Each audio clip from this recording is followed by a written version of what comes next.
마태복음 9장 9절에서 17절까지입니다. 신약 13쪽입니다. 마태복음 9장 9절에서 17절까지 한 절씩 교독합니다.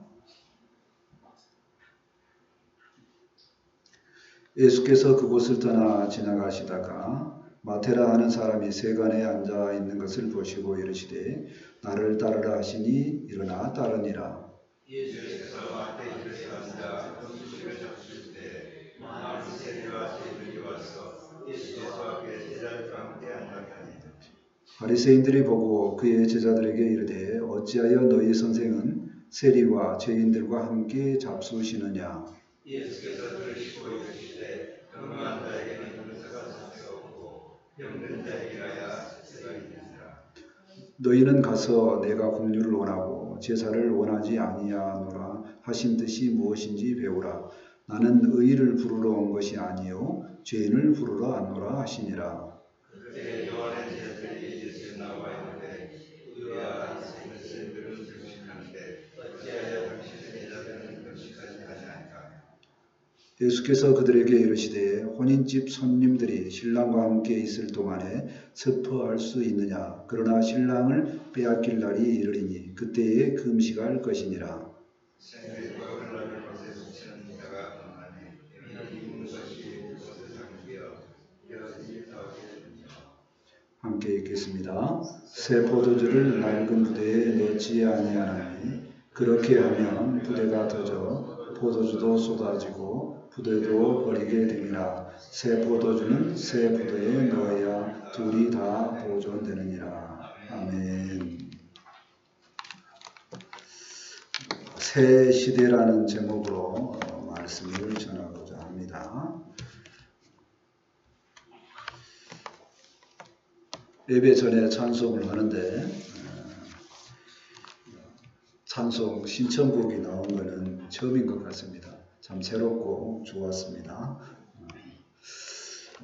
교회가 갈수록 봄 햇살처럼 따뜻해지고 화목한 그런 분위기여서 너무 좋습니다.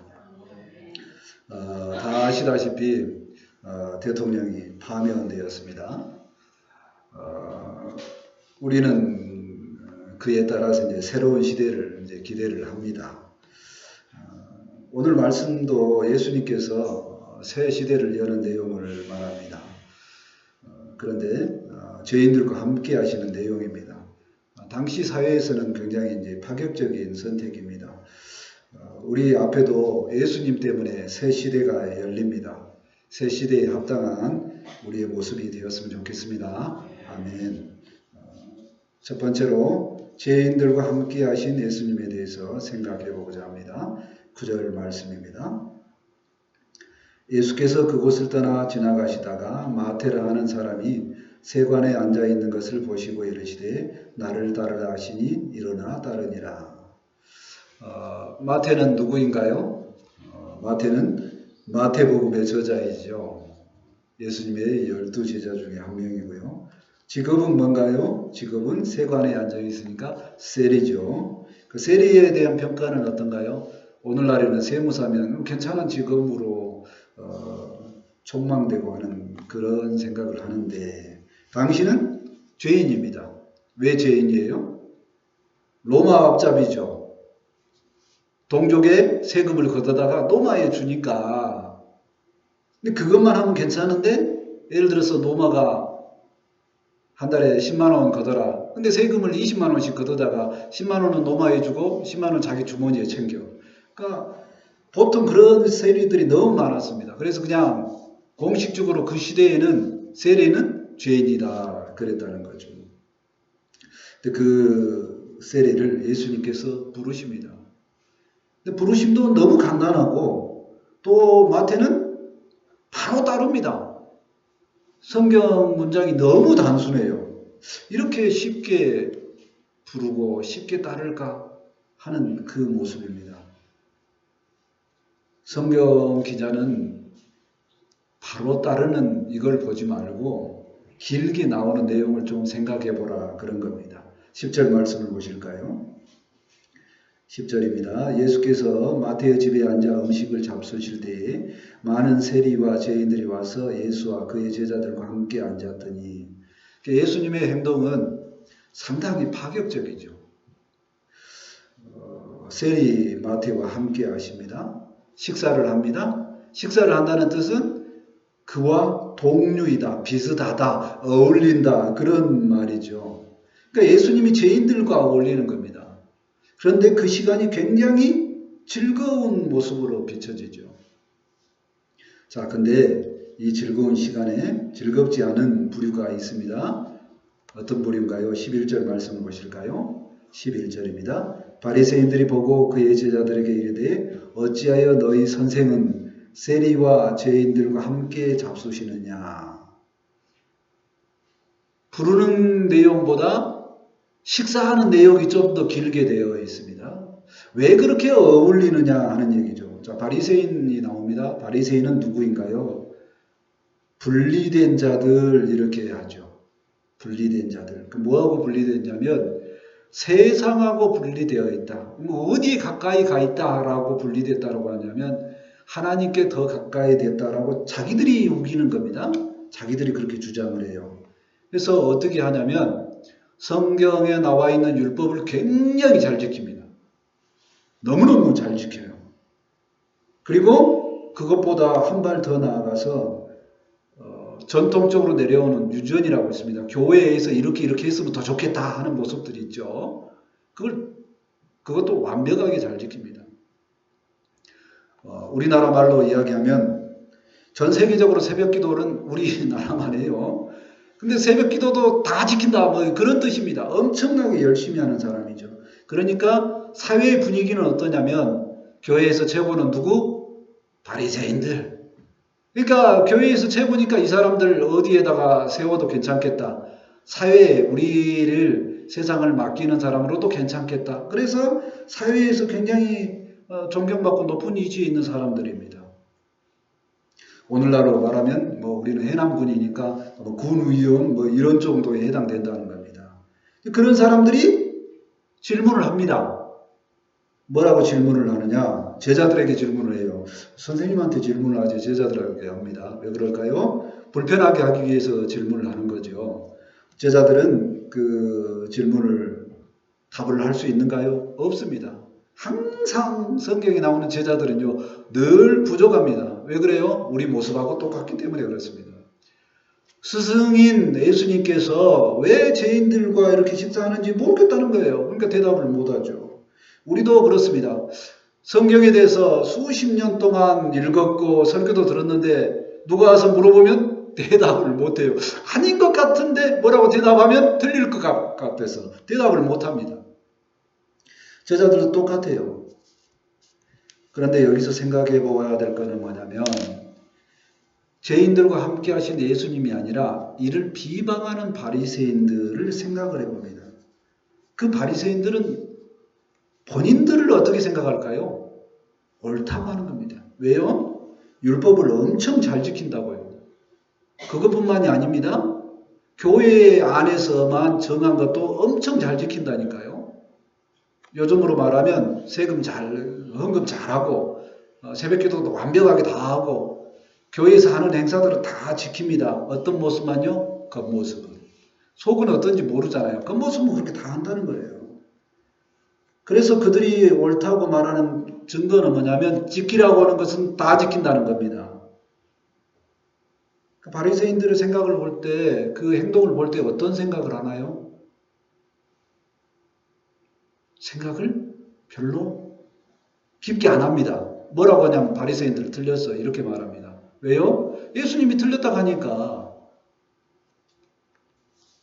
저도 처음에 성경을 읽을 때에 바리새인들을 틀렸다고 이렇게 읽었는데 두 번, 세 번 읽을 때 보니까 행동이 나하고 비슷한데 이런 생각이 들더라고요. 그겁니다.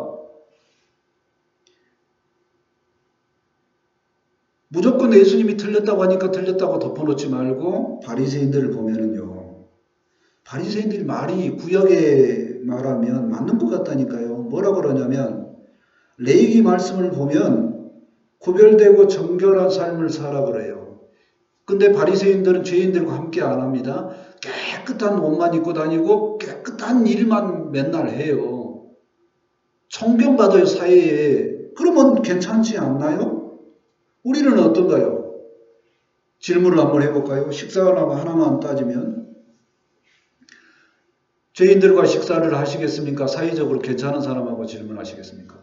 해남군으로 나왔으니까 그런 이벤트를 한다고 생각을 해봅시다. 해남군에 들어갔더니 해남군에 근무하는 모든 사람과 식사할 수 있는 이벤트를 한다고 합니다. 누구하고 식사를 할까요?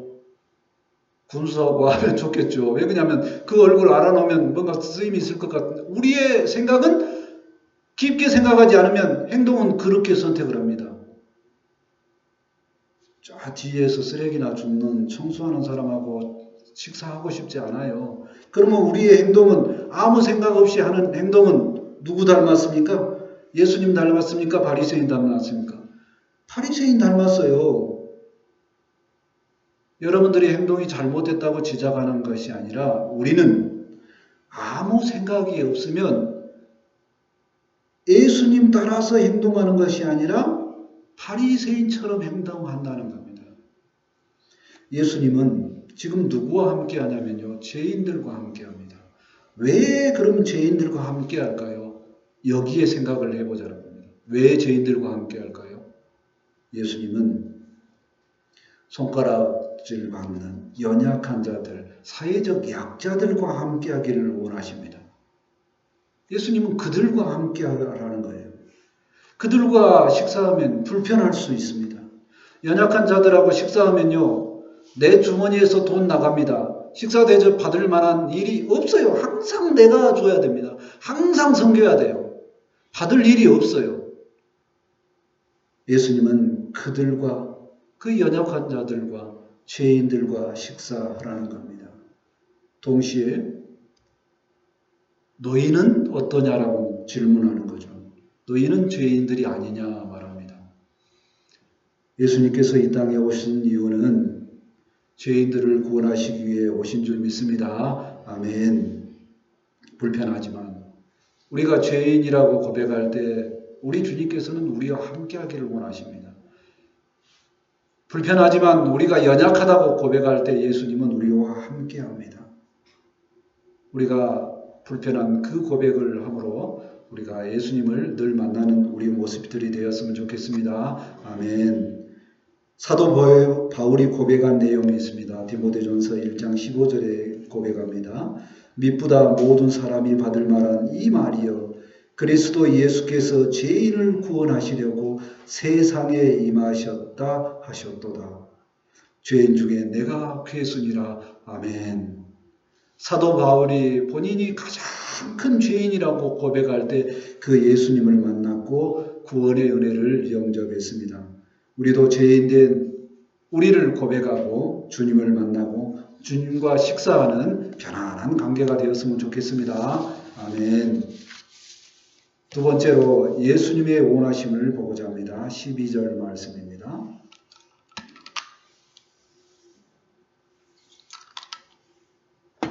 12절입니다. 예수께서 들으시고 이르시되 건강한 자에게 의사가 쓸데없고 병든 자에게라야 쓸데있느니라. 바리새인들이 제자들에게 질문했습니다. 근데 대답은 누가 합니까? 예수님이 대신합니다. 그러냐면 예수님은 정답을 알고 있기 때문에 그렇습니다. 근데 예수님의 대답은 일견 보기에 좀 엉뚱합니다. 왜 죄인들과 식사하냐고 물어봤는데 갑자기 의사로 답합니다. 그런데 예수님을 알게 되면 예수님의 말하는 의도를 알게 되면 그를 몰라도 예수님께서 말씀하시는 말만 들어도 왜 그러한지 알게 된다는 겁니다. 이 말씀의 의미가 뭔가요? 예수님의 사역의 이야기죠. 예수님은 어떤 사람을 만나고 싶어 하느냐면 이 땅에 병든 자를 만나고 싶어 합니다. 왜 병든 자를 만나고 싶어 해요? 병든 자가 좋아서요? 아닙니다. 병든 자를 치료하고 싶어서 그렇습니다. 사람은 타락했습니다. 수준이 낮아졌어요. 병들어 있습니다. 몸도 병들고 마음도 병들고. 이 땅에 얼마나 많은 사람들이 병들어 있는지 모릅니다. 그래서 예수님은 장기와 세리와 같은 죄인들을 만나고 싶어 합니다. 왜 그들을 만나고 싶어 합니까? 왜 그들과 식사하고 싶어 합니까? 의사이기 때문인 줄 믿습니다. 아멘. 그들과 똑같이 나도 죄 짓고 나도 죄인이 되겠다라고 아니라 의사이신 우리 주님께서 그 병든 자를 치료하기를 원하십니다. 아멘. 예수님이 하시는 일의 특징은 13절에 기록이 되어 있습니다. 13절 말씀을 같이 한번 읽어볼까요? 13절입니다. 시작. 너희는 가서 내가 긍휼을 원하고 제사를 원하지 아니하노라 하신 뜻이 무엇인가 배우라. 나는 의인을 부르러 온 것이 아니요 죄인을 부르러 왔노라 하시니라. 아멘. 예수님은 구약에서 그렇게 말하던 제사를 원하지 않는다라고 말합니다. 하나님께 나아가지 말라는 뜻이 아니고 형식적인 거 하지 말라는 겁니다. 예수님은 무엇을 위해서 왔다고요? 긍휼을 베풀기 위해서 오셨다고 합니다. 그 예수님의 마음을 배우라고 말씀하십니다. 예수님은 본인이 의롭다라고 하는 사람을 만나러 온 것이 아니라 본인이 죄인이라고 고백한 사람을 만나러 오시는 줄 믿습니다. 아멘. 그래서 바리새인들이 그래서 잘못했다고 하는 겁니다. 바리새인들의 문제는 뭔가요? 예수님을 지적했기 때문에 잘못된 것이 아니라 바리새인들의 문제는 의인의 기준을 모릅니다. 죄인의 기준도 모릅니다. 구원의 의미도 모른다는 거예요. 다 모른다는 겁니다. 그래서 예수님께서 배우라라고 이야기합니다. 하나님께서 제사보다 긍휼을 더 원하신 그 하나님의 마음을 배우라라고 이야기를 합니다. 바리새인들을 그 하나님의 마음을 모르니까 하나님께서 보내신 예수님 마음을 모르죠. 예수님도 모릅니다. 그러니까 예수님이 제자들과 함께 죄인들과 이렇게 식사하는 것을 모릅니다. 예수님은 긍휼의 마음을 가지고 우리에게 배우라고 말씀하십니다. 예수님께서 모든 사람에게 원하시는 마음은 긍휼의 마음을 배우라고 하십니다. 우리가 긍휼의 마음을 배우라고 하신 그 예수님의 말씀을 한 번 더 한 번 더 생각을 해보기로 합니다. 예수님은 모든 인류를 사랑하십니다. 그 사랑하는 자들이 예수님과 소통하기를 원합니다. 형식적인 제사를 통해서는 예수님의 마음을 모릅니다. 소통이 안 됩니다. 뭘 하기를 원하느냐면 죄인들을 치료하러 오신 그 예수님의 마음을 알기를 원하십니다. 병자들과 함께하고 죄인들과 함께 하신 예수님을 만나기를 원하십니다. 죄인이 나를 만나고 연약한 나를 만나러 오신 그 예수님의 마음을 알기를 원하십니다. 우리도 동일하게 죄인들을 불쌍히 여기시고 긍휼의 마음을 가지고 찾아오신 그 예수님의 마음을 배울 수 있기를 기도합니다. 아멘. 그래서 바리새인처럼 내가 얼마나 교회에 충성하고 내가 얼마나 열심히 살았는데 내가 천국에 못 가면 누가 천국에 갑니까? 이렇게 말하지 않고 나는 여전히 사도 바울처럼 죄인 중에 괴수라라고 고백할 때 더 은혜가 있음을 알고 죄인을 구하러 오신 긍휼의 예수님을 늘 고백하며 믿음으로 사는 우리가 되었으면 좋겠습니다. 아멘. 예수님께서는 바리새인들의 잘못된 것을 책망하면서 그렇게 이야기합니다. 요한복음 9장 41절에 말합니다. 예수께서 이르시되 너희가 맹인이 되었다라면 죄가 없으려니와 본다고 하니 너희 죄가 그대로 있느니라. 내가 죄인 됐다. 내가 연약하다. 내가 병들었다라고 고백을 하면 주님께서는 너가 깨끗하다가 할 수 있겠는데 너가 눈 떠 있고 너가 밝히 본다고 하니 너는 여전히 죄가 그대로 있다. 그렇게 말합니다. 예수님은 스스로 죄인이요 맹인이라고 고백하는 자들에게 죄사함을 선포하는 분이심을 믿습니다. 아멘. 우리도 똑같이 죄인임을 고백하면서 예수님께서 구원하신 그 구원의 은혜를 받고 기쁨으로 살았으면 좋겠습니다. 아멘. 또한 한 발 더 나아가 긍휼의 마음으로 찾아오신 그 예수님의 마음을 안고 우리도 많은 사람을 볼 때 긍휼의 마음으로 볼 수 있기를 기도합니다. 아멘. 세 번째, 새 시대에 대한 말씀을 하고자 합니다. 14절 말씀입니다.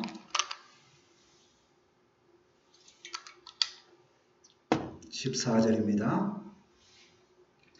그때 요한의 제자들이 예수께 나와 이르되 우리와 바리새인들은 금식하는데 어찌하여 당신의 제자들은 금식하지 아니하나이까?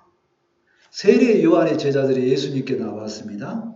세례 요한의 제자들이면 예수님이 편일까요? 아닐까요? 느낌상 성경을 보는 우리 느낌상 뭐예요? 예수님 편일 것 같죠? 근데 질문이 누구하고 비슷합니까? 바리새인들하고 굉장히 비슷합니다. 바리새인들은 율법에 따라서 왜 부정한 죄인들과 식사합니까? 이렇게 질문하였어요. 세례 요한의 제자들도 똑같습니다. 율법에 따라서 금식해야 되는데 왜 제자들 금식 안 해요? 이렇게 질문하는 겁니다. 똑같습니다. 왜 요한의 제자들은 바리새인들과 질문을 똑같이 할까요? 그들은 본인의 스승인 세례 요한에게 잘못 교육을 받았을까요? 왜 그런 똑같은 질문을 할까요? 그들은 여전히 율법에 매여 있기 때문에 그렇습니다. 자기 생각에 매여 있다는 거죠. 예수님께서 오셔서 긍휼의 시대를 말하고 있는데 여전히 율법에 매여 있기 때문에 예수님을 다 모르는 거죠. 그래서 금식처럼 그 중요한 그거를 안 한다고 하니 질문을 하는 겁니다. 오늘날에도 똑같습니다.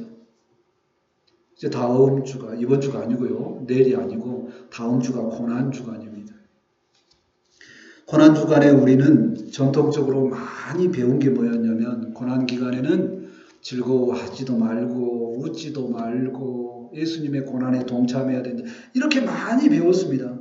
근데 아무리 제가 성경을 읽어봐도 고난주간에 그렇게 참가하라는 성경이 말씀이 없어요.